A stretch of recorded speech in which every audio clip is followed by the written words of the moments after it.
Okay. Hello, and welcome to Horror Movies and Shit. I'm your host, Jim, and with me, I would like to say as always, but it's actually kind of rare now, is. I guess I had to, show up, at some point. It's Mark.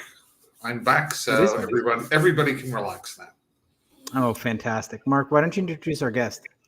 So we have Trent on, who is one of the organizers of horror at the Ohio. It's a film festival. Plus, you have some special guests. I hear. So it started out as a film festival. My dog's barking. I hope he's not being too loud on your all's end. We were just going to blame Mark. It's okay. So yeah, we started out as basically just a film festival in year one, and then by year 2 and 3, we kind of grew to have different kinds of events. We started doing like trivia. We did like a horror prom, which has been really cool, a costume prom, and we've done some other fun stuff. And then last year, we did have our first special like horror icon guest, which was Felissa Rose, and that was really cool. She was just an awesome person all around, great guest for our event. And then this year is year 4, and yeah, we are having another guest this year, which is Linnea Quigley. So Awesome. So we're not quite like a convention, so to speak. We are a film fest, but we are going to show.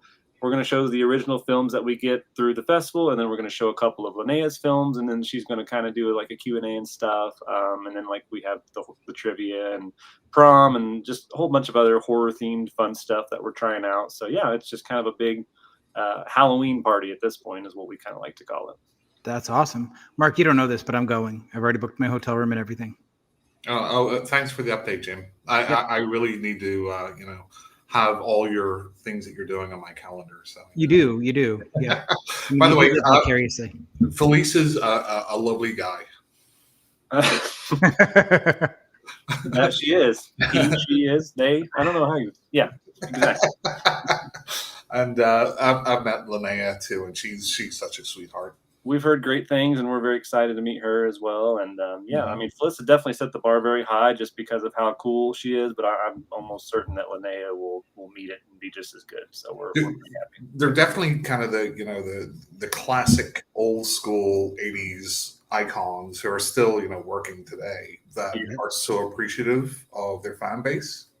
So anytime you meet them, they're just like so sweet. Yeah, I definitely got that from Felissa, and yeah, I definitely see where you're coming from when you say that.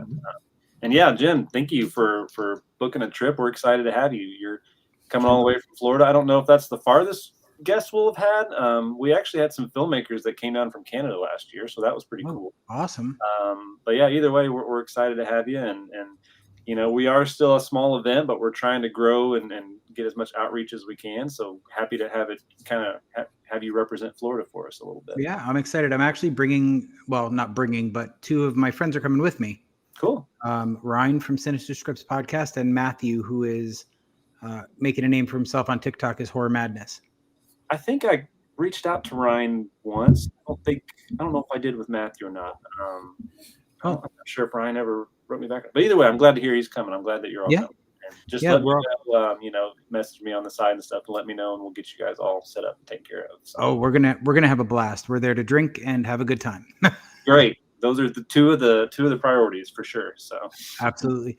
So we talked a little bit before we went live, but tell us a bit about the festival and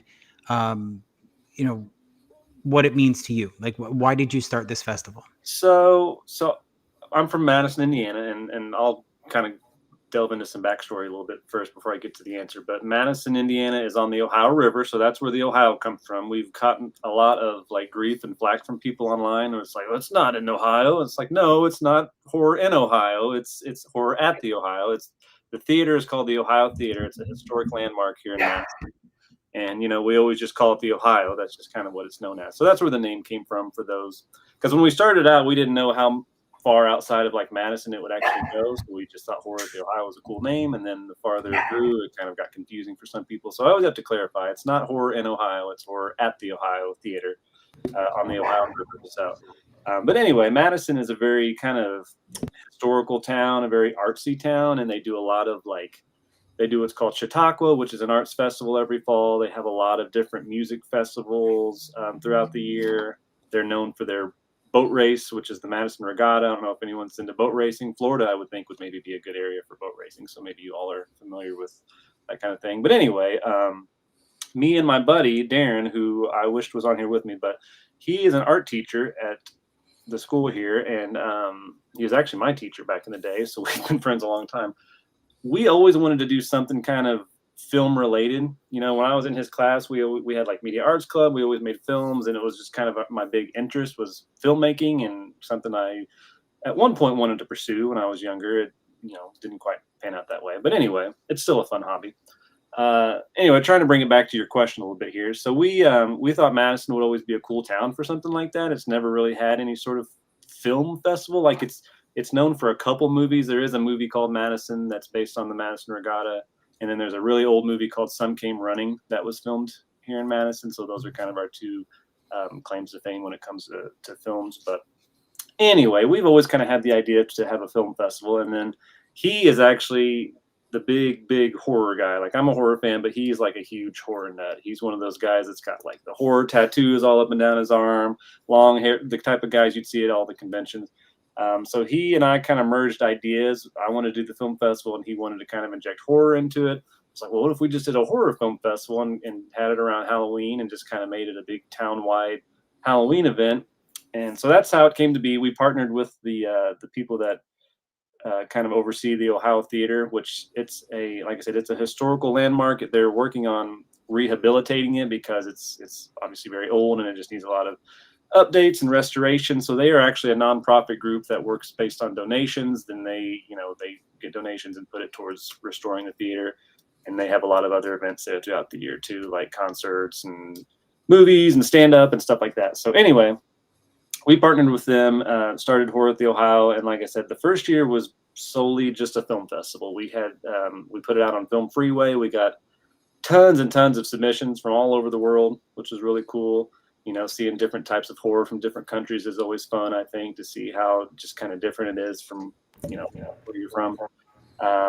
So like I said, that's how it started. And then with each year, I felt like we've kind of added something new and something more. Like, obviously the film festival is always going to be kind of the backbone of it, but we want to kind of open it up and cater to other people. Like, you know, maybe you're not into horror movies, but maybe you like dressing up in costumes, you know, come to the costume prom. Or maybe you want to do trivia. Maybe you just want to show up and drink and have a good time. You know, we want it to be kind of, you know, just a fun Halloween party, whether you're a big horror movie buff or not. So that's kind of where we're at now. And as far as what it means to me, like I said, I just, as a film lover and as a horror lover, it's cool to bring this to our town that's not maybe used to something like this. And I'm hoping that it catches on and grows into something that, you know, that can be one of the yearly festivals that we have every year. So Mark? I knew that was a long answer. I'm sorry. No, you're good. Mark just looked like he froze again. Oh, yeah. I don't know. My connection's weird. He was in awe of how much I actually said on that answer. He was like, whoa. That was like if it freezes now, it'll be good. Trent, you sort of answered some of this because I know Jim asked the why did you want to do it? I'm always very interested in the how, like from, you know, having that idea to putting it into action. You know, for your first go round, was it like nerve-wracking, or did you get a lot of support, or was it easier or harder than you thought it was going to be, or what was your experience? So weirdly, it's kind of been sort of the opposite that you might think. The first year I felt like there was no, hold on, I think I'm being invaded. I'm sorry. Hey. Go out there, please. I'll be out in a minute, okay? I thought it was going to be like a burglar or something. That Sorry. was exciting for you. Okay. Sorry about that. Now she's gonna bang on the door. No, like the first year there wasn't really a ton of pressure just because it was something kind of new and kind of we didn't really know what it was going to be yet, other than just we wanted to have a film festival. Like, we kind of had plans in the back of our mind of what like our 5-year goals were going to be and what we kind of wanted it to be. But we knew it would be kind of slow starting out. So there wasn't like as much pressure that first year. But I feel like as we've gone along, there's kind of that pressure to kind of maintain and be successful and grow and hopefully offer new stuff to people. So I feel like that's a little nerve wracking because I don't want to just always do like the same old stuff every year. I feel like that might get boring. Then as far as support, that has been definitely the hardest part of it. We do have, we work on donations and we work on sponsorships. That's where all our money comes from. And we're very grateful for all of the local businesses that have helped out over the years. But it is very hard kind of selling people in this area on a Halloween and horror event. So, bigger cities, I feel like it's probably easier, but we are a very kind of small town. And I just think it's a little hard to kind of pitch that to people in this area sometimes. You know what I mean? They get it, it's Halloween, but it's not maybe something that everyone wants to be a part of. So it's been a struggle a little bit to do that side of things. I noticed Culver's is one of your sponsors, right? Culver's, yeah. They do what's called a share night at Culver's. Now I'm assuming every Culver's must do it, but basically you kind of pick a night, and then for 3 hours that night, you bring some volunteers with you. You kind of just work and help deliver food to tables, and then whatever they make during that 3 hour window, you get a small percentage of it. So it's pretty cool. They've done that the past 2 years. So. Nice. Jim, have you had Culver's? Culver's over here is just an ice cream shop. So are there a lot of Culver's in Florida? I feel like that maybe might be more of a Midwest thing. There was a Culver's that opened like 5 minutes from me a couple of years ago. But yeah, they're all about their cheese curds and all that sort of stuff. So. Yeah, I mean, I like Culver's. It's very good. But yeah, it's. I don't think there is one on this coast. Mark and I live on different coasts of Florida, so. Okay, so he's Tampa. Where are you at, Jim? I'm over on the East Coast, just south of the Space Center. Oh, okay, cool. Well, you've got it locked down then, coast to coast. Yeah, that's right. Florida domination. Yeah. And the funny thing is with certainly conventions in Florida, they've really gotten much larger over the last few years. So I recently went to actually a Comic-Con in Tampa, and I went on a Sunday, which is always going to be the slowest day. Mm-hmm. And it was so busy. There was no parking. And Tampa usually has good parking, big parking garages and stuff. Mm-hmm. It was all sold out. It was crazy. The one person I was going to meet there, Keith David, his line was like 2 hours long. Wow. So I think there's definitely, I don't know about up there, but I mean, certainly I've seen it from going to like conventions and horror related things over the last decade. Really, it's just blown up, absolutely blown up. Yeah, and like I said, I feel like every big city at this point has their own Comic-Con, but there's like several in Cincinnati, which isn't far from us. Cincinnati is about an hour, a little under an hour and a half, and then Louisville's about an hour. They have a horror con down there, and then Indianapolis, that's about an hour and a half. So we're kind of right in the middle of those three big cities. So yeah, I mean, we're certainly close enough to go to those bigger ones, and then we go to Horror Hound a lot. I don't know if you're familiar with that one, but that's in Cincinnati. Have heard of it. Days of the Dead, I think that's Indy.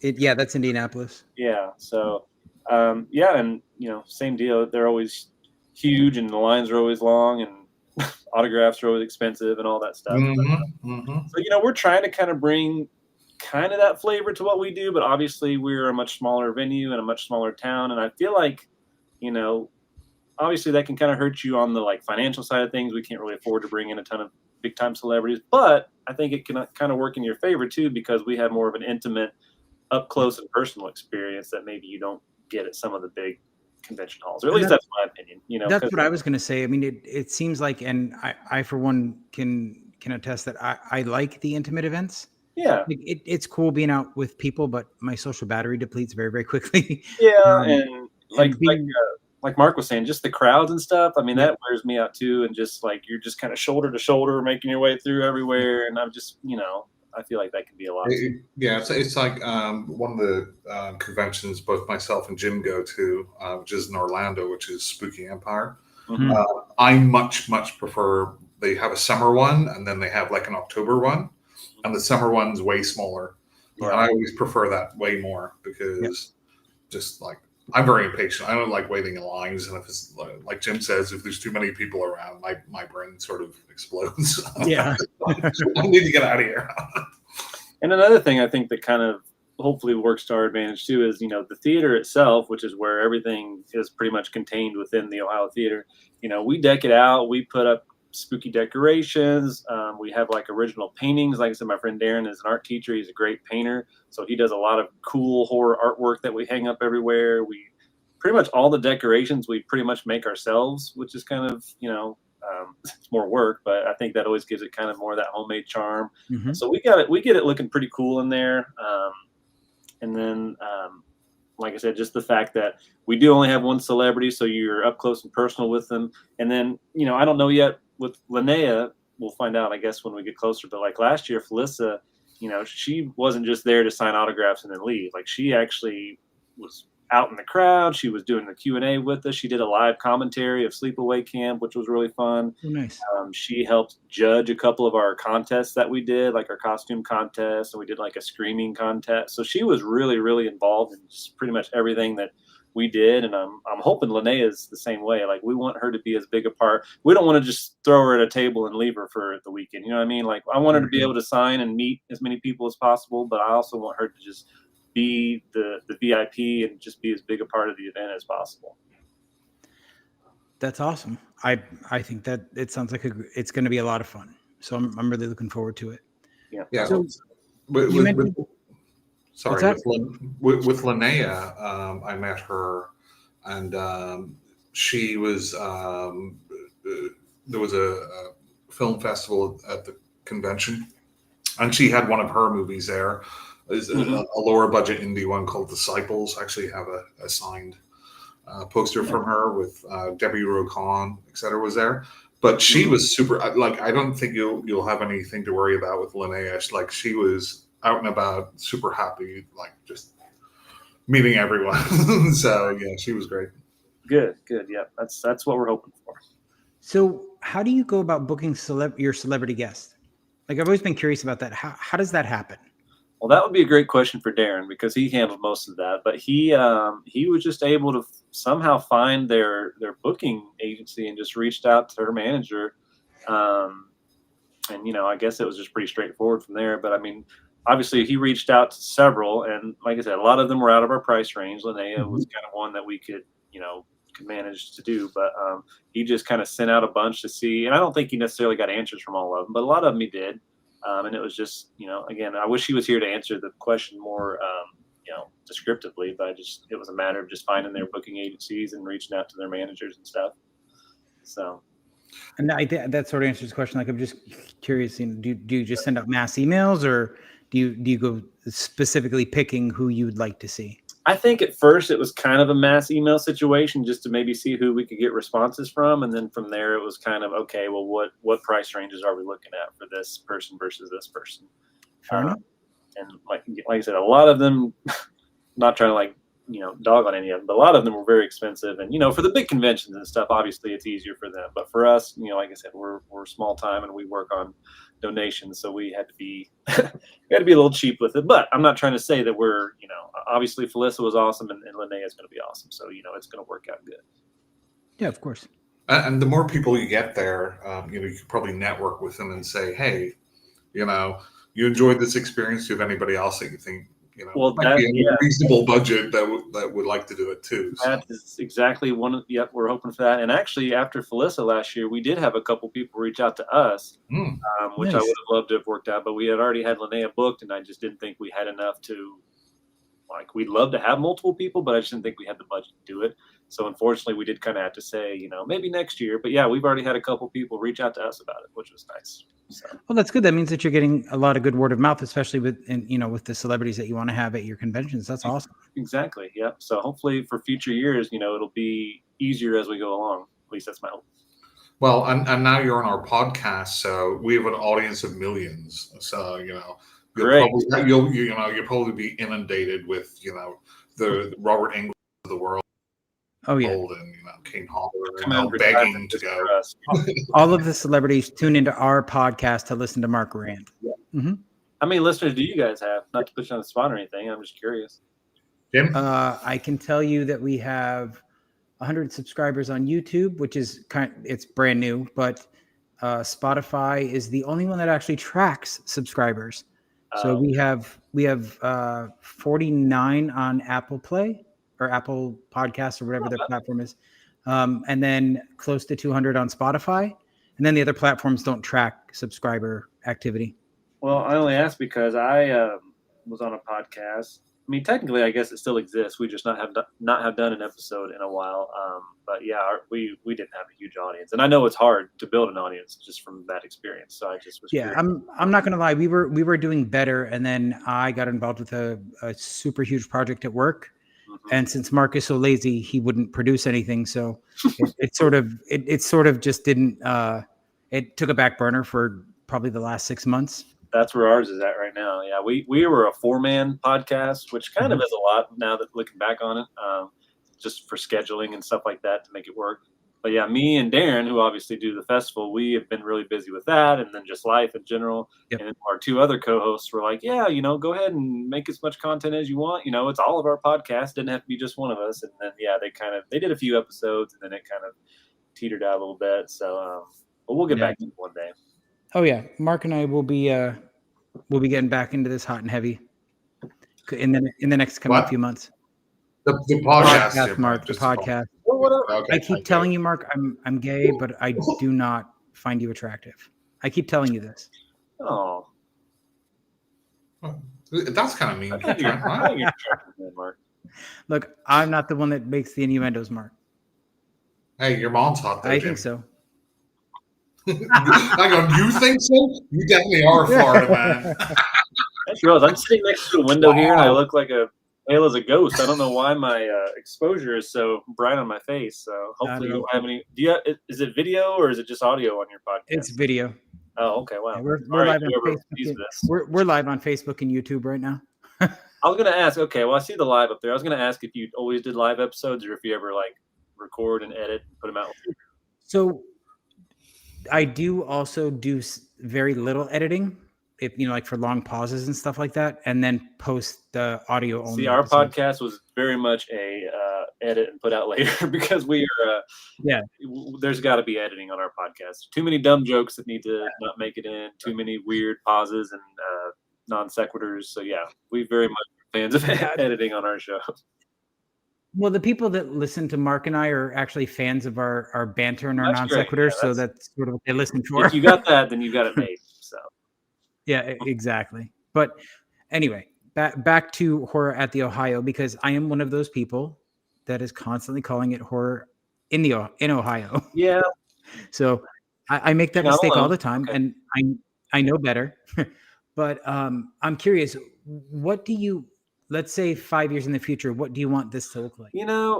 Our plan, which I feel like we're kind of, with each year, we're realizing that we might have to change plans. But anyway, our original plan was, so the Ohio Theater is right in the heart of downtown Madison, which I said is a very historic area. We've got a really long historic I think they're the longest historic main street or something. There's some kind of record that it holds as far as the historical whatever of our downtown Main Street. Anyway, the theater's right in the heart of all that. And our goal was to kind of just have a community-wide, all the different stores and surrounding people. You guys have seen, I'm sure, Trick or Treat. Mm-hmm. If you remember at the beginning of that movie, they go to that festival in the town square and it's at night and everyone's got tents and stuff. We were kind of picturing something like that. Or I don't know if you're familiar with the Irvington Halloween Fest. That's also up here in Indiana, but it's a couple hours north of me. I've never been, but it's I want to say it's been going on for 80 years. It's a very big traditional Halloween fest, and they have their whole streets are closed off, and everyone they do all sorts of cool, fun stuff. You should look them up. Irvington Halloween Festival. But anyway, we kind of had dreams of something like that, where it was a citywide thing, not just the Ohio Theater, and you'd have the stores doing booths or different, sales or whatever out on the sidewalk. We'd have maybe an area of the city that could be, an outdoor part where food trucks line up or an outdoor movie or just, different things like that. We wanted it to be a huge town-wide kind of thing. That's kind of the struggles we've ran into with this. I don't think it's not that people don't care or don't want to do it. It's just, like I said, it's hard to kind of get people on the same page with you and get that kind of support. So I don't know. We're kind of having to pivot a little each year and kind of change what we're wanting to do, and maybe temper our dreams a little bit, maybe just make it something smaller and just kind of go with what we know, so, but if it's historic, you should start putting it out there. I don't know if it is like it's haunted, this movie. We've thought of that. Yeah, we've kind of tried to play that angle a little bit, but they do. We have a trolley that runs throughout downtown and does like trolley tours, and they do haunted trolley tours, and they reached out to us this year about possibly collaborating. So that could be a fun thing to do as well. Haunted, I don't think they're actually. I think they probably make up some stuff for for the sake of their tour. But hey, it's all fun and entertaining. So. It's all about the stories. Exactly. I mean, Yeah, I did a haunted tour in Salem and freaked myself right out. Like that, and that's what it's all about, right? You get in there, your mind starts running away with you, and regardless of what the story, you know the facts. It's, oh my God, something just happened. Oh my God, something just happened. So it's fun. Jim, ghosts aren't real, by the way. What? Ghosts aren't real. So Mark, you're the skeptic of the group. Every group's got to have one, right? So. Yes. I don't believe in that. Mark doesn't believe in anything he can't see, touch, or lick. But that's not what your mom said. But what I will say is, I mean, I like the kitschiness of it. Like St. Augustine. Jim, you know St. Augustine, I'm sure. Yep. On that side. The oldest town in Florida, I think. Yep. And, we've done a couple of ghost tours there and stuff. And it's just a fun, kitschy thing. So, yeah. It's like I look at it kind of like, just kind of like Christmas. It's fun to believe, it's all just kind of whatever, but it's fun to believe. It makes it just, I don't know, makes the holiday that much more festive and more fun. So it's all about recapturing the magic, right? Because when you're a kid, anything's possible. So ghosts could be real, or poltergeist could be happening. It could actually, move your. It's just a little bit of escapism from the frigging horrific world that we're living in. And I've got a 5-year-old who I'm trying to slowly and appropriately introduce all that stuff into. I don't want to like traumatize her or anything. So she likes spooky stuff and is getting into kind of, that side of things. So I'm really happy to see her enjoy all that. And then I have a 2, almost 3-year-old as well that I'll probably do the same thing with. So. Do you know what's funny? That just reminds me, and Jim knows this. When my kids were younger, and trying to get them into a little bit of kind of the PG stuff. So I put on Gremlins for them, and I was doing other things, and they were watching it. And this was at the time they still believed in Santa. And then afterwards, I remembered there was a whole monologue in there about what's her name's dad dressed as Santa who died, and that's how she knew Santa wasn't real. I'm like, be careful with that kind of stuff. Totally. However, there is a Disney alternative if you want something spooky but not scary. The Mr. Boogedy and the Bride of Boogedy, Richard Major. It's total family comedy. I saw it on The Wonderful World of Disney. I wonder if that's on Disney Plus somewhere. It is. They both are. Yep. So, and Mark makes fun of me because I like things like that.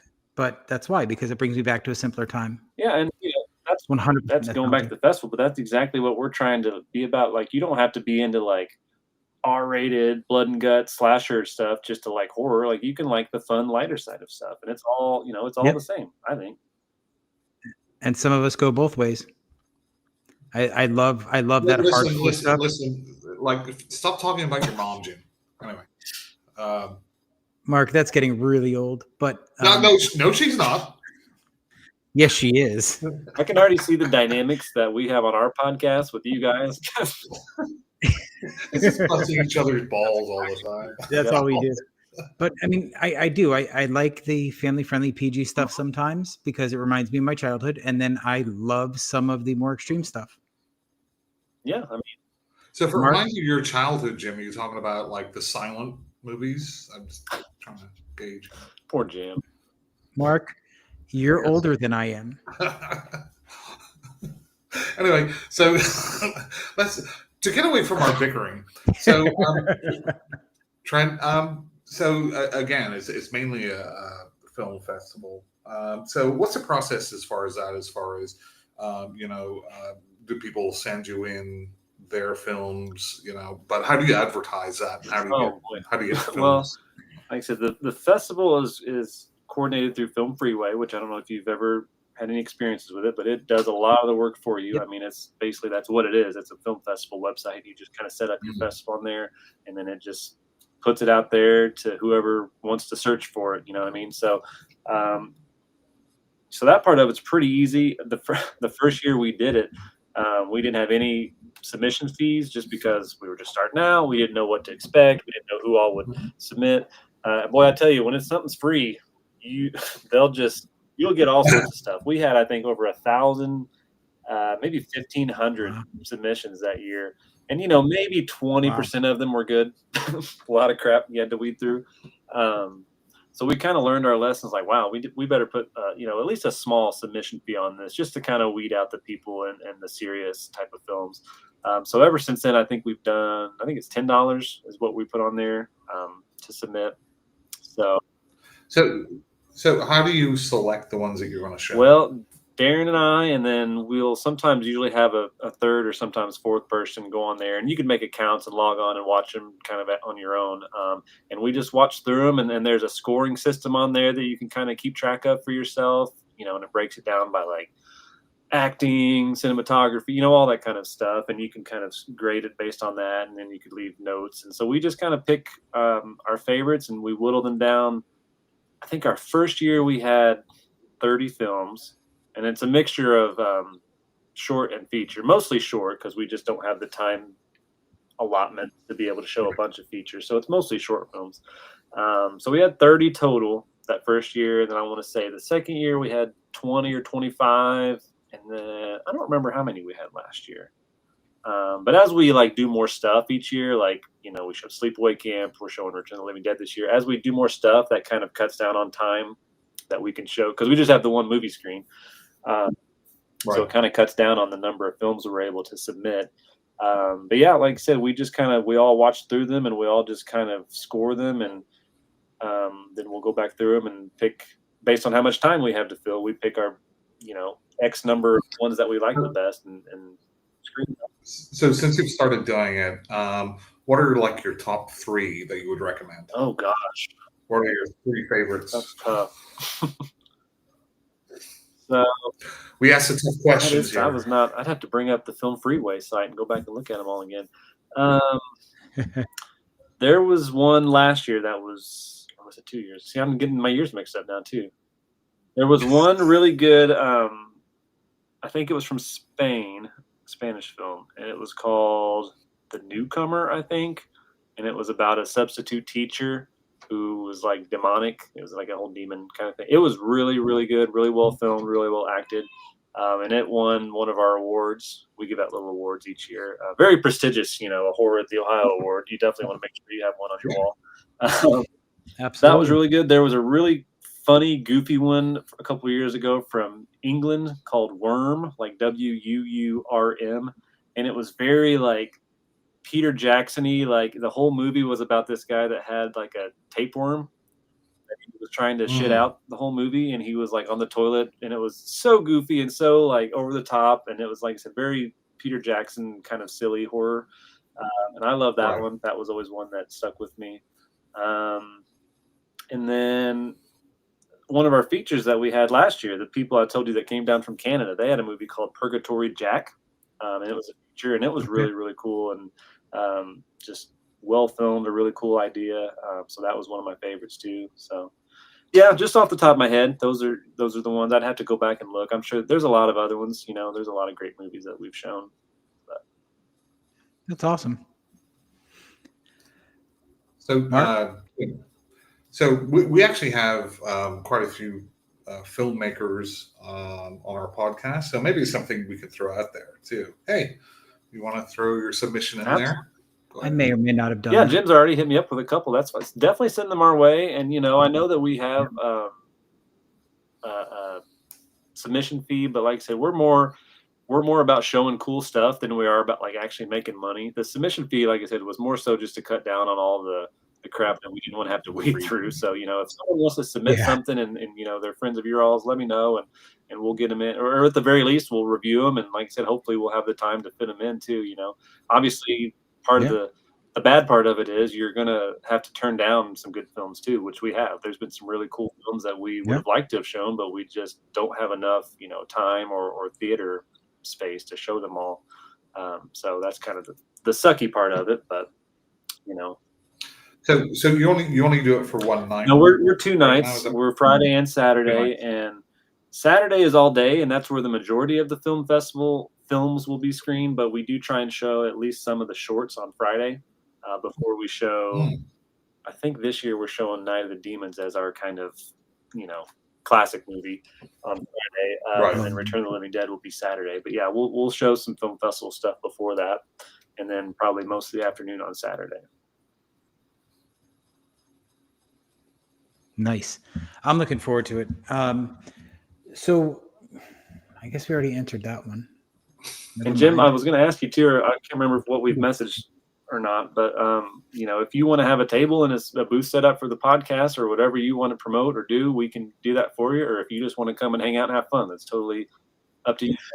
Honestly, this time I just want to come out and hang out and have fun so that I can give, when Mark and I talk after the event, I can just give an honest opinion of what the experience was like, right?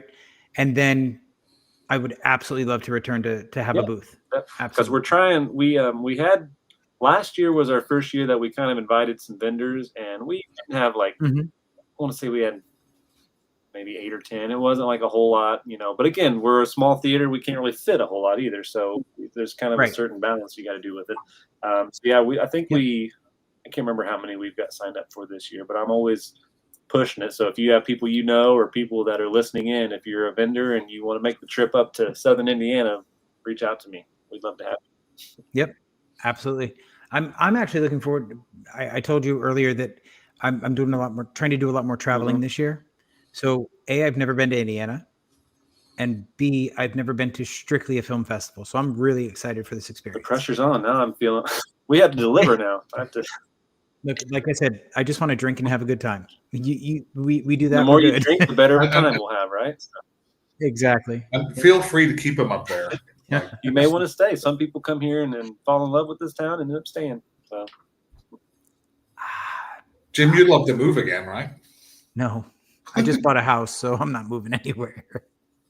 Florida's where you go to stay. Most people don't usually leave Florida, right? You go down there to live out your life, right? Yeah, Florida's not that you guys are close to that, but I'm just saying that's you're there by the ocean, and who wants to do that? Well, I was dragged down here unwillingly when I was a child. Well, so you were kind of rooted.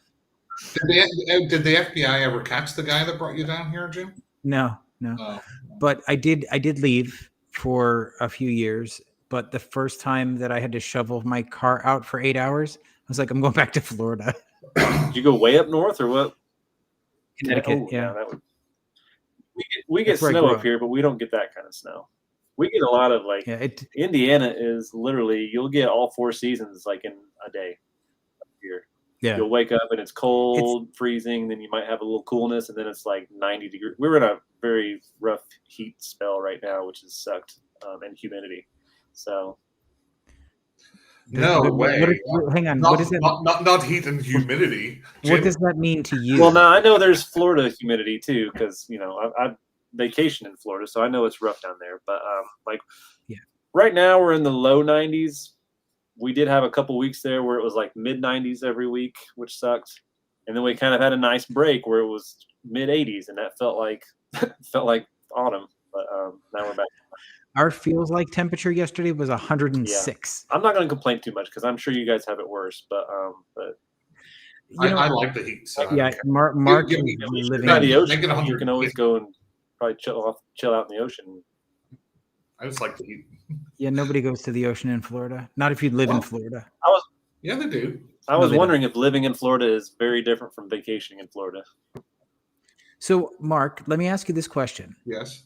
If you go to the ocean to go swimming, why do you have a pool at your home? Because you can do both. Why? Because they're different experiences, Jim. Seems like a waste of time to We me. do not understand Well, different most things, different So experiences. So I live like 10 minutes away from Clearwater Beach, which is that's Beautiful. where, Those that's where beaches we down here. vacationed, I think, a couple years ago, and it was awesome. That was my Okay. first time there. It was a really, Yeah. really cool beach. Then But you come- sometimes it gets super busy down there. And even though we live 10 minutes away, some weekends it might take you 40 minutes to get there because of the traffic. So then you come to the east coast of Florida and everything's mud. But, It's gross. well, welcome back to our travel vlog. Anyway, so oh god, totally forgot. I was trying to get us back on track. It just didn't work. Mark, get us back on track, please. No. So, Trent, is there anything else you want to talk about as far as your festival? Because I kind of want to pick your brain about kind of just some of your favorite movies. Honestly, I think I've covered the bulk of the festival. Just to do a little shameless plugging, the dates this year for anyone listening: October 24th and 25th. It's a Friday and Saturday. We do have more info at horrorattheohio.com if people want to go check out our website, and there's a ticket link on there as well. Linnea is going to be there both nights. We're going to show Night of the Demons and Return of the Living Dead, which is going to be a lot of fun because that's one of my favorites. I hope there's some listeners. I don't know if all of your listeners are from in or around Florida, but hopefully some people want to make the trip like Jim and come up and check it out. And we reach all the way to Spain. Just so we're worldwide. People come in from Spain. We would be happy to have you. Yep, absolutely. So, what catapulted your fandom into horror? What's your favorite horror movie? What's the movie that started it all for you? So my journey into horror was kind of unique. So when I grew up, I wasn't as big of a horror fan growing up. I kind of got into horror later. And again, Darren is my friend who's the big horror guy, and a lot of it was his influence too. And we actually made an independent horror movie back about 9 years ago, 2016. And so it was kind of right around in there, maybe a little bit before that I really started getting into horror, both just as a general interest and then obviously for the movie as well. But we made a film called Gnawbone, which was shot in and around Southern Indiana. Didn't really, go to streaming or anything like that, but we do have DVDs. Remind me, Jim, when you're up here, I'll try and hook you up with a DVD or take back with you. Absolutely. So that was a big, thing. And then, I don't know. As far as favorites, one of my favorites is probably The Thing. I feel like that's a lot of people's favorite, but that's just like such an awesome horror movie from so many different angles. And then just John Carpenter in general is such an awesome, horror icon. So that's definitely one of them. And I think I was even messaging you, Jim, that, I kind of like sci-fi horror. I kind of like supernatural ghost kind of horror. And then, I like all the slashers and stuff like that, but I like stuff that can kind of have some lore and some mythology to it. That's kind of more my jam. Yeah. Mark? As far as sci-fi horror, have you seen Pandora? No. Is it I don't even know is it a recent one or what's it? No, it's from a while ago. It's Ben Foster and Dennis Quaid. Look it up. And it's one of the ones that kind of flew under the radar. Pandora. Okay. You'll have to keep me posted because generally Mark's recommendations are crap. So if you like it, Trent, let me know. Horror is just one of those things, man, where I feel like with other kind of movies, I feel like you could maybe kind of check out. Is that from it? Is that from the movie? Yeah, this is a screen-worn outfit from Pandora, awesome. Which I got. Yeah. But it's a great movie. I'm gonna check it out. It's on Tubi, so I can definitely check that out. Horror is just one of those genres where I feel like you truly do have to just watch something to get an idea for it yourself. Like I feel like with other movies, you could kind of maybe look at Rotten Tomatoes or IMDb and kind of figure out if it's worth watching. Horror, though, there's so many different things for so many different people that there could be a really shitty horror movie that I find awesome, and there could be a really well-made, elevated cerebral type horror that I find boring. You know what I mean? That a critic. I hate elevated horror. I know that's a term that's kind of frowned upon, and I kind of used it, in that way. Yeah, no, I totally get it. I just, it's generally not for me. So are you? Every once in a while. Jim doesn't like to think too much. That's all I do at work is think and boss people around. I don't need to I do don't it like at home. horror that thinks it's elevated, that thinks it's smarter than you, and is trying to tell a some sort of message in a way that thinks it's, I don't know, that thinks it's too clever.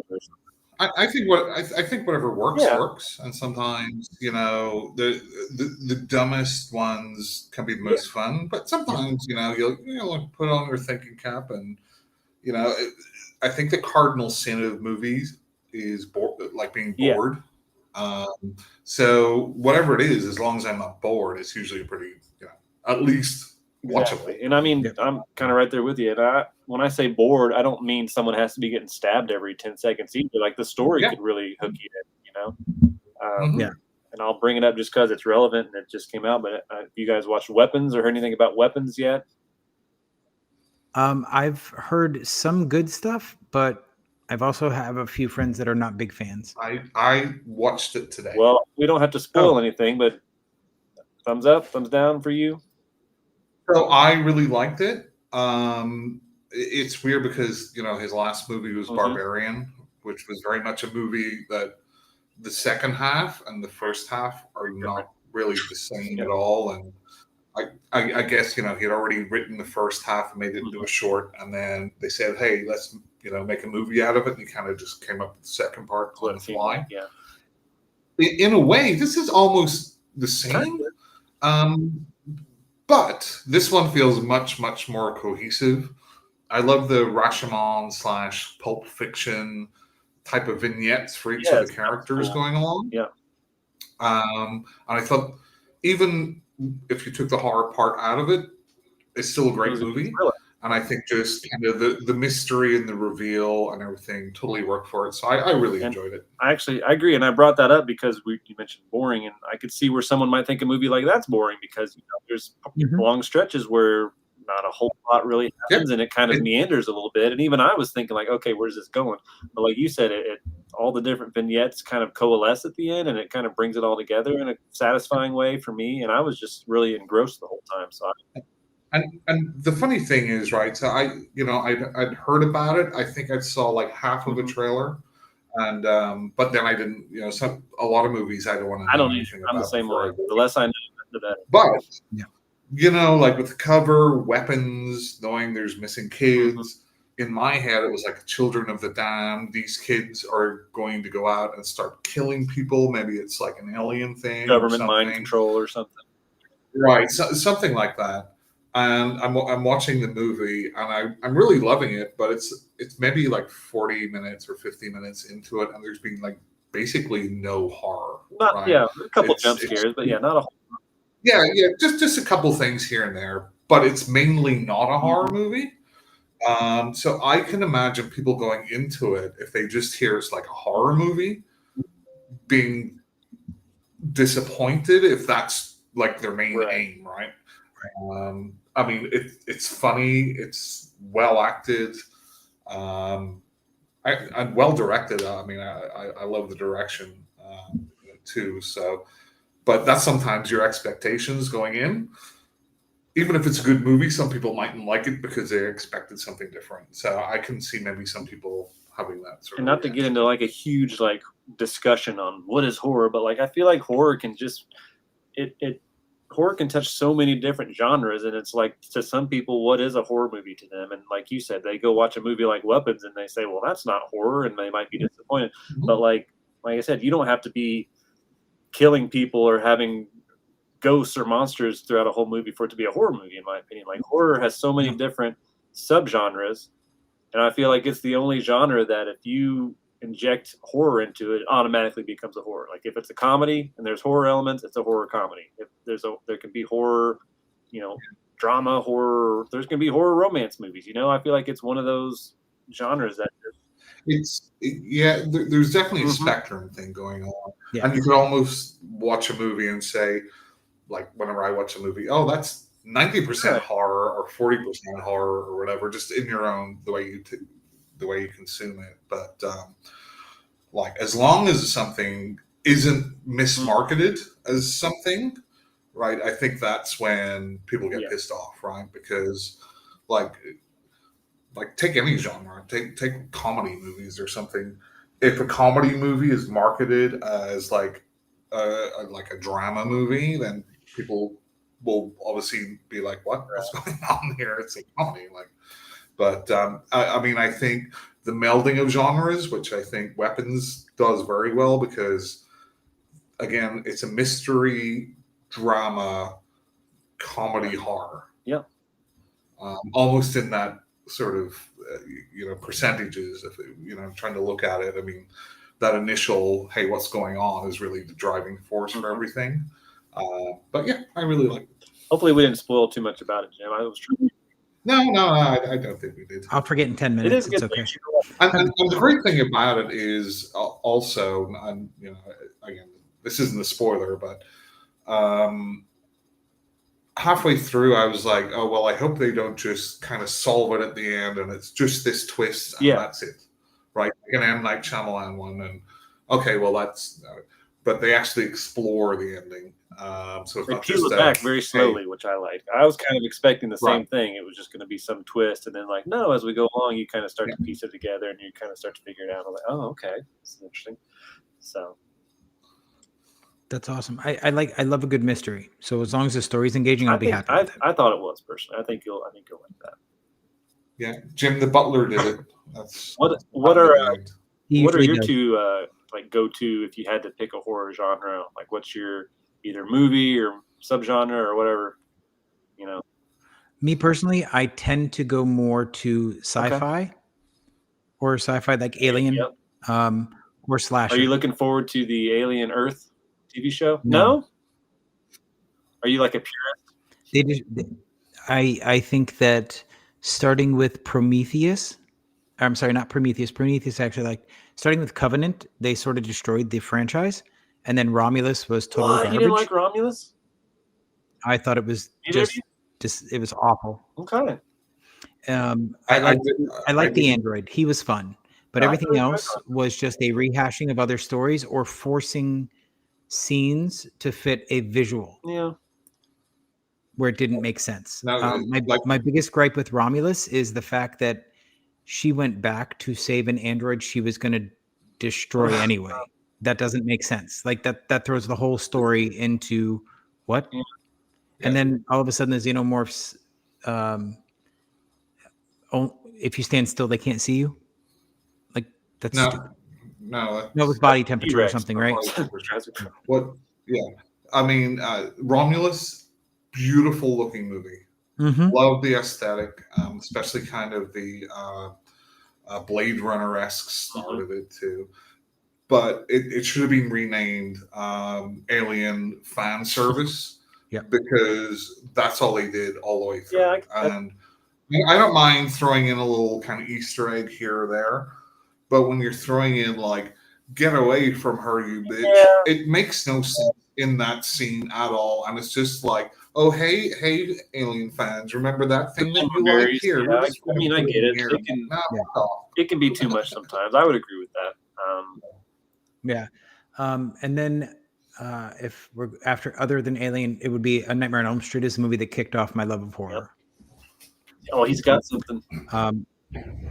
It's probably his dog has to go out or something. A cool prop or something. No, but that's I remember and I tell the story a lot, but with Nightmare on Elm Street, my mother taped it off HBO because that's how old I am. No. she and I came home and she just kept building it and be like, hey, I taped your favorite movie. We're going to watch it after it gets dark. And she just kept talking about it. And I had never heard of this movie before. And then she had me sit down and watch it thinking it would scare me, but I fell in love instantly. I loved every minute of it. 7. Oh, wow. That's an intense movie for 7. So that must have hit all the right buttons. And it did. And ever since then, I have been a huge fan of the franchise. The only thing that I hated in that franchise was the remake. I actually have never seen the one from like 2010 or whatever. Yeah, and I understand the point they were trying to do with Jackie Earle Haley and his real life burn victim type look, and that was okay, but it did detract from his performance because he couldn't use his mouth.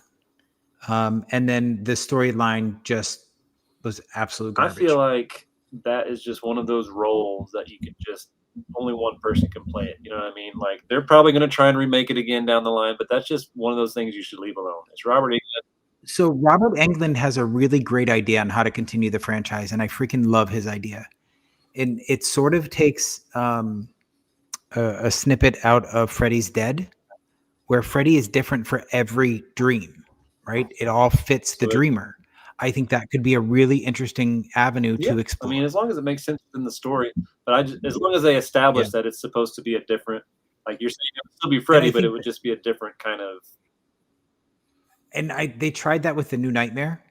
And I think that's where they pretty much lost their audience. I don't know that A Nightmare on Elm Street, like it'd be a great film, but I don't know if they could tie it into A Nightmare on Elm Street. I don't think they could do it and retain the loyal fan base. Yeah, I just think some of those franchises should leave alone. Some franchises just need to die. I'm sorry, like just leave the greatness and come up with something original. And it's like, I am sort of excited though about Camp Crystal Lake. Is that the Peacock show that's coming out? Okay. Yes, I've heard of it. They've been working on it for a while. I'm kind of excited because it is a prequel, so we are getting a look into Jason's mother's life. It's not going to tie into the whole Jason Voorhees zombie warrior thing. Hotel, so I'm excited about that for Jason. Yep, exactly, and it's going to culminate with him drowning at camp. Probably. So I'm excited. So we already know the end, Jim. Thanks. I mean, it's laid out in the first film, Mark. Mark, what's your answer? I don't know if I got yours yet. Oh, about like genres or movies. I mean, okay. So I mean, I'm a product of the '80s, so like '80s horror is always going to be not only just I think for nostalgia or anything. I literally think looking at the '80s compared to any other decade, I think a lot because of kind of the VHS boom and it becoming more accessible for smaller production companies to kind of swing for the fences with like crazy ideas and let's just throw this out here and whatever. I think it was just such a breeding ground for imagination. But I love horror of all different types, right? It doesn't matter. It could be, it could be something from the 1920s. It could be something from yesterday. Whatever's a good movie is a good movie to me. And, I try to appreciate kind of the art of it and the goofiness of it. And I love a serious movie. I love schlocky C-grade horror, sci-fi, just whatever. I think also I've been trying to introduce Jim into like more foreign horror movies because there's so many great foreign horror movies out there. And we're kind of in that golden era of we went from VHS, but it was very hard to get, a lot of foreign movies. Now we're in the streaming age.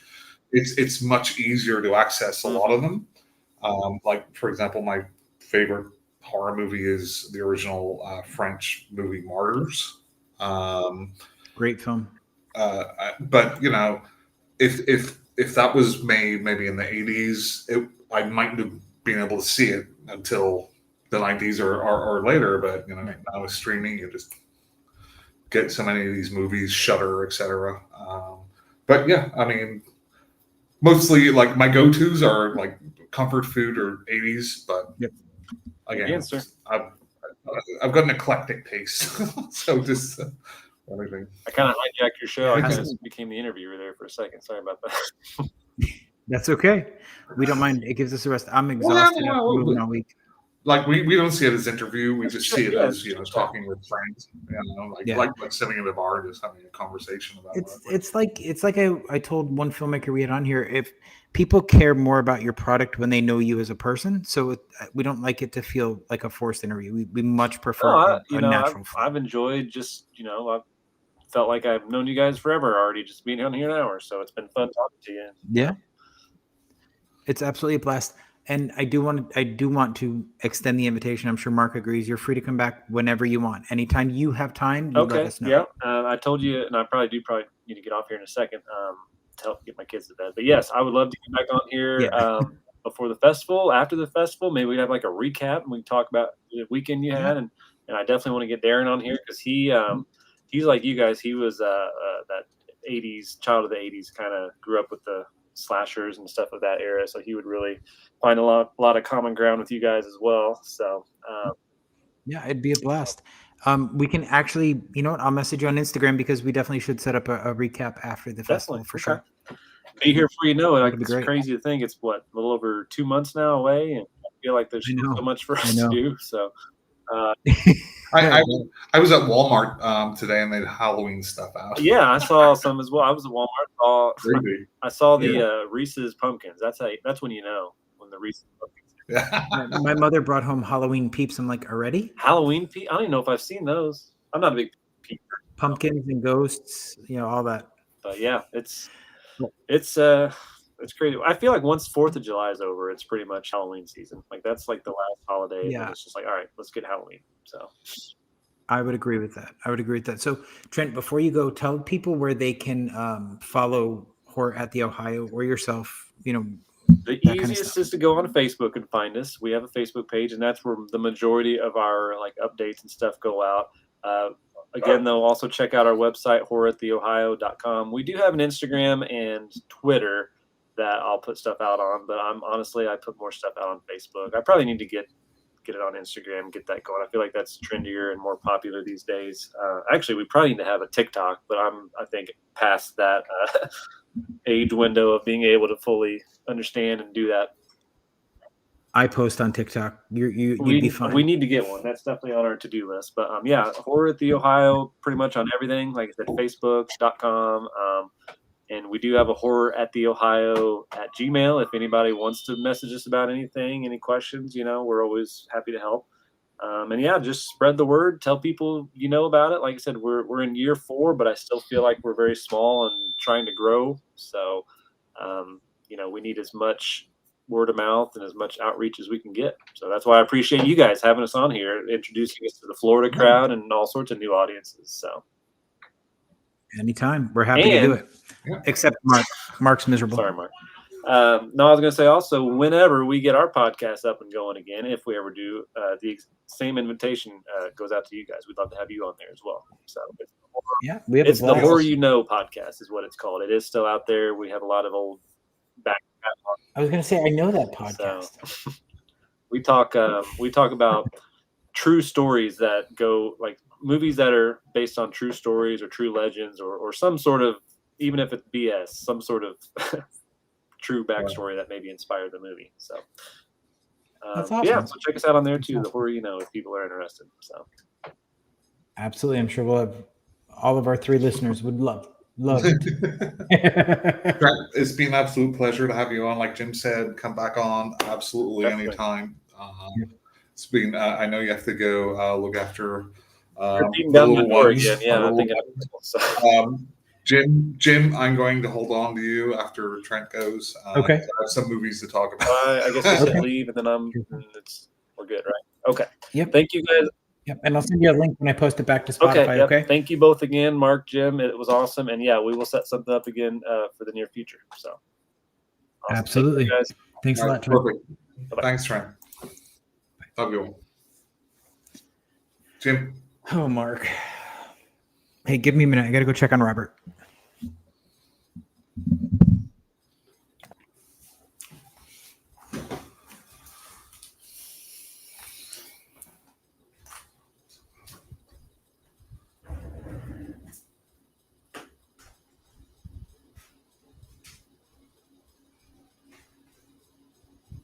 Come here if you want to come here. Say hi, Mulder. Say hi to everybody. Say hi, Mulder. See? Say hi. Say hi to them. He's a good boy. Say hi. Oh, gonna eat my finger now? All right. All right. All right. You're so mean.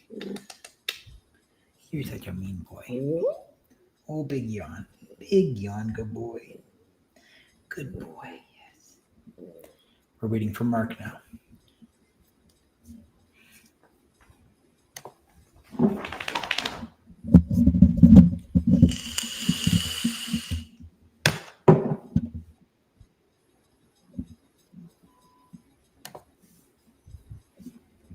That's my good boy. Yes, you are. You're such a good boy. Yeah, you're my good boy. Say hello. Say hello. They can see you. Yeah.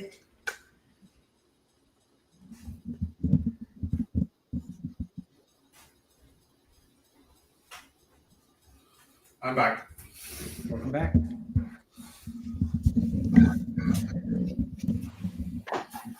Okay, so you have something. Look, say hi to Mulder. Hello, Scully. Why are you in black and white now? I don't know. Oh, maybe if you walk away, like, I don't know. Anyway. Anyway. All right, so I watched some movies. So I talked about weapons. Mm-hmm. It's weird because I actually watched some movies for a change. That is weird because I haven't had any time. Terror Tombs 4. I'll wait if Joe comes back. I have thoughts on that, but some of it I really liked. I don't know if That's you great. it. I can't wait. I have the entire quadrilogy, but I got it right before I started packing, so it's in a box still. So probably, like, in my head, when I heard Terror Tunes, I was presuming it was Evil Tunes. Have you ever seen that one? No. It's like the Roger Rabbit. Oh no! Yeah, no. This is not. Anyway, so I guess like number 4 is different from the other 3, but That's what I hear. I watched The Seasoning House. How was that? Because I keep skipping it. From 2012, and I've never heard of this one. I keep seeing the cover art, but I've not.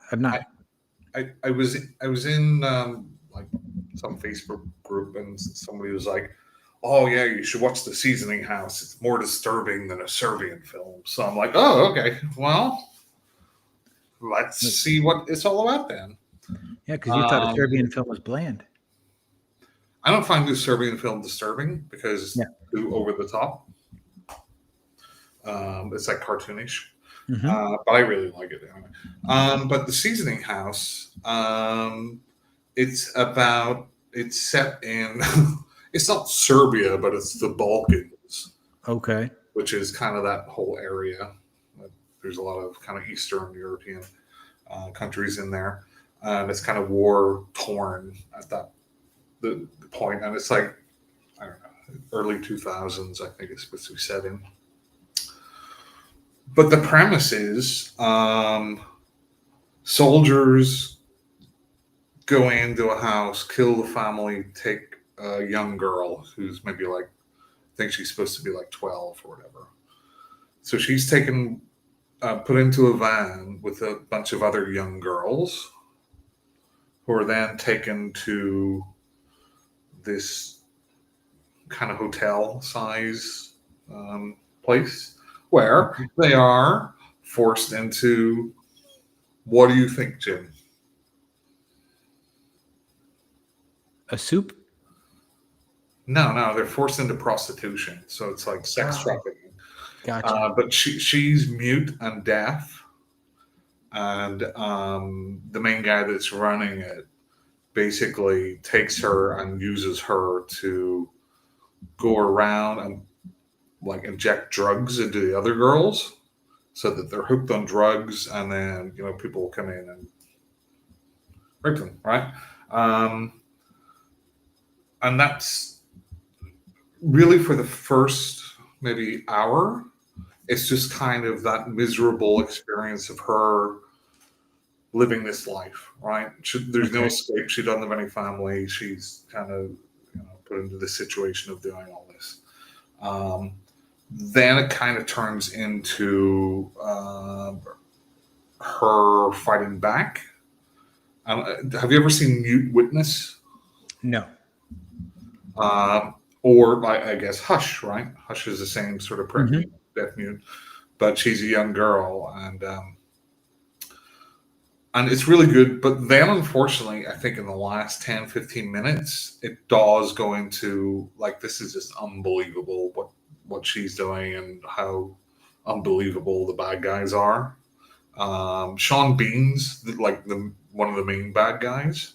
Really? And it's actually directed by the same guy that did Howl, if you've seen Howl. I have. I enjoyed Howl. Totally different movie, this one. Yeah. But it's really well worth checking out. Well directed. The girl playing the lead is very good. It just loses it in the last like maybe 15, 20 minutes. Up till then, it's obviously not a happy movie, but it's really well done and really effective. So that's The Seasoning House.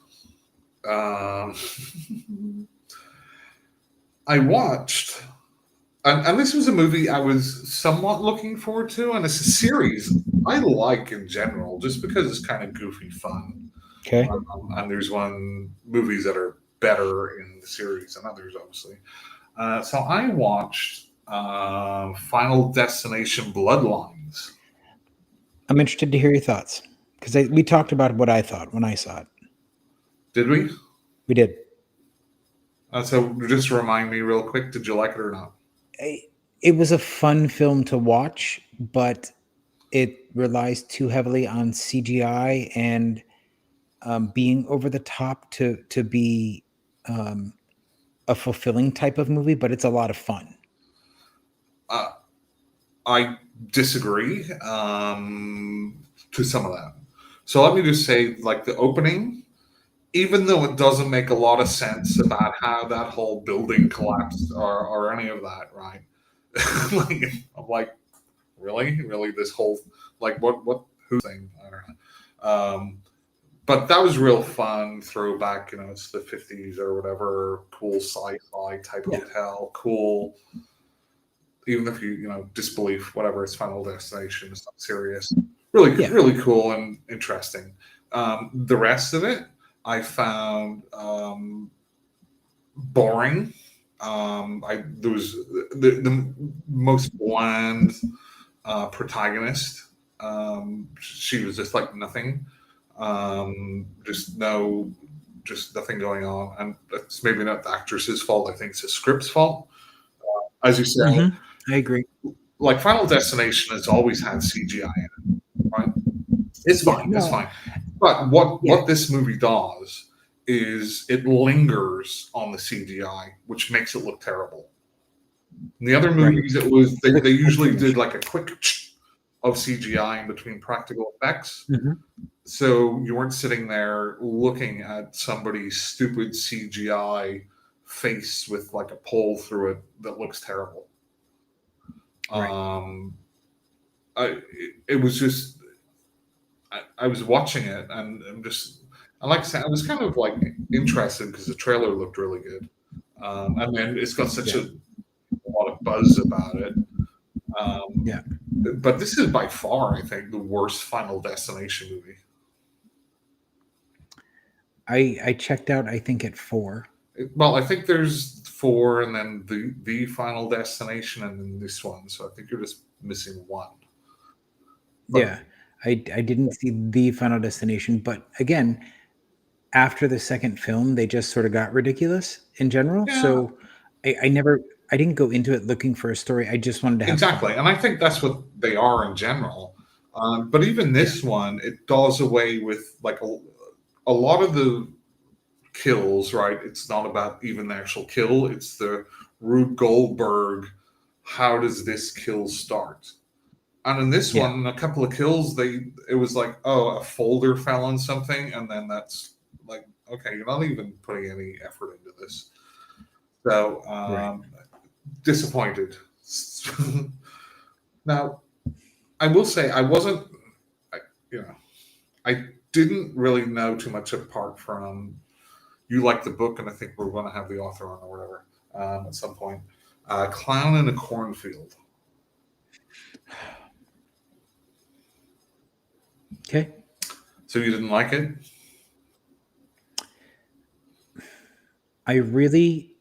There's no way to sugarcoat this. I really hope Adam Caesar has a lot of success with this film, because I think that the 3 books in the series are amazing. Mm-hmm. I think they're all extremely well written, and the stories are great. The movie is everything that put me off from reading the book for 3 years, because the movie is a YA horror movie that lacks any real depth, which is not what that book is. So yeah, I definitely got that young adult feeling from it, but it almost felt like a young adult written by somebody who's not like, kind of far away from young adult culture. Yeah, this book, or the movie, I should say. The book is so full of heart and so full of, oh God, I don't know. I don't know how to explain it, but it just, there's so much depth in the book and emotion and antagonist. That's not the right word. I don't know how to explain it, but there's so much feeling in the book that gets lost in the movie. Like there's a twist in the book at the very end that gets thrown into the middle of a murder spree in the movie, and it loses everything that was impactful about that moment, and that really disappointed me. My major issue with this movie is that it's tonally awful. There is no, like, is this supposed to be like a scary movie spoof? No, it can't be, because they spent the first 40 minutes making it not that.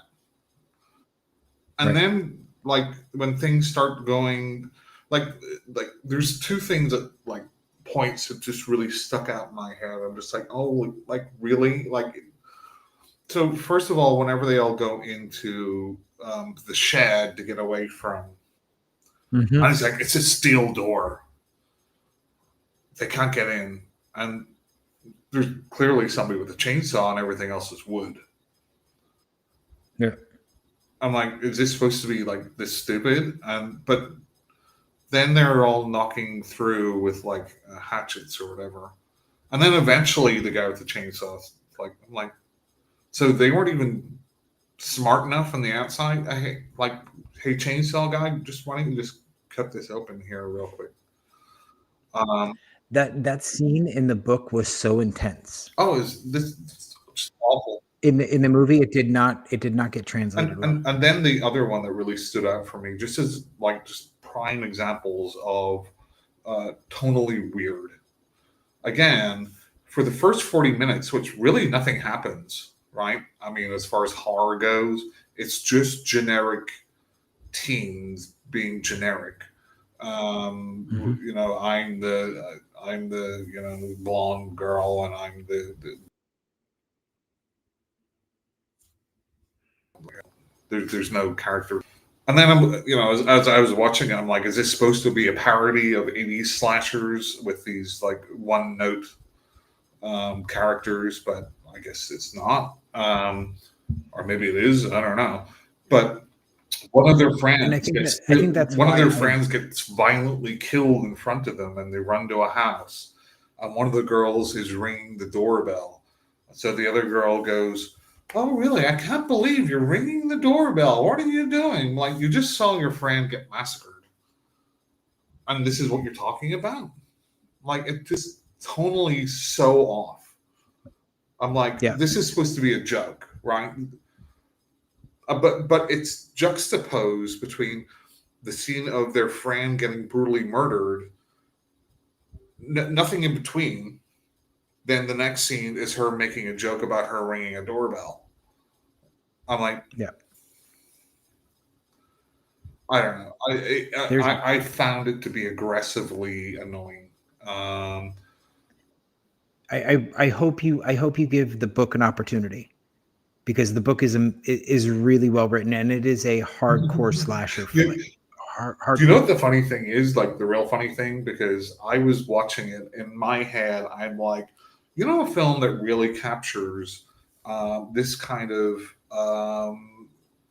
this quasi parody, but with characters that feel real and you have an emotional attachment to, was Tucker and Dale versus Evil. And I kept on thinking that all the way through. And then I looked it up afterwards, and it's the same director. Yeah. And that's exactly what I was afraid of. As soon as they announced the director, I was like, this is going to go really bad. Well, no, like, I would have been more excited for it, knowing that, because Tucker and Dale versus Evil is amazing, and it absolutely nails that in between point of comedy and horror, and kind of the meta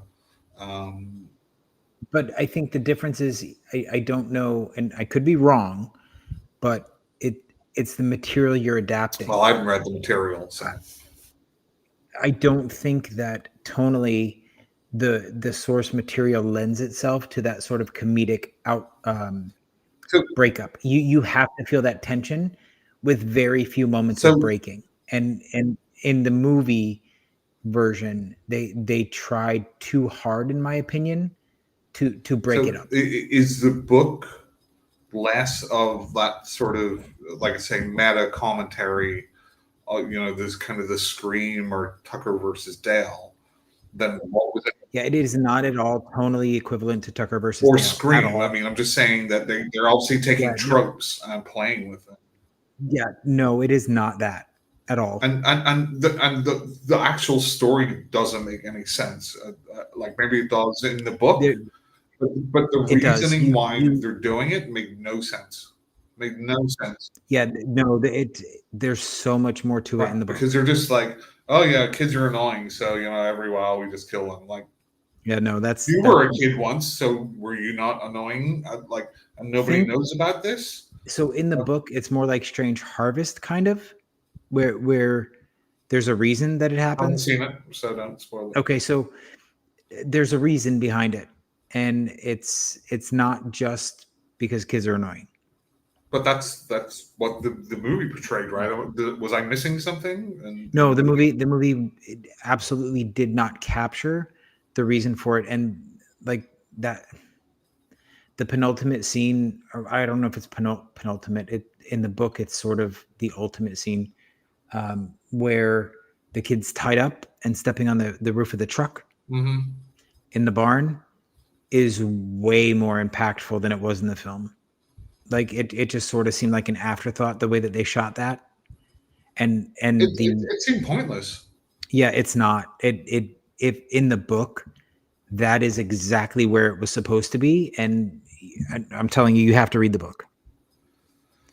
So, and like in the first, literally, maybe 5 minutes of the movie, here's my thought process, because it's the way I look at movies. Was like the opening scene supposed to be like a Jaws homage ripoff? Because that's what it seemed like. I mean, that might have been the intention in the film, but that's not. No, I'm just talking about the movie. Like, let's just focus on the movie. Yeah, that's what I got. And then the guy that looks scarily like Scott Bakula as the dad. I'm like, okay, so he's a doctor coming into this, take over a doctor in this kind of backwater. I'm like, is this arachnophobia? Right. The other thing I just have to, the guy who was in Abigail was also like the guy's dad in this. I can't look at that guy. I can't because all I see is Elon Musk, and it's so off-putting. He looks exactly like, am I crazy? He looks Yes, exactly you are. like I don't think he looks Elon anything Musk. like him. No, I don't agree. You don't? No. Okay. Let's see, what's his name? Abigail movie. I'm going to say Kevin. Yes, and he was at Spooky Empire. Yep. Kevin Durant. That's him. Yep. It is.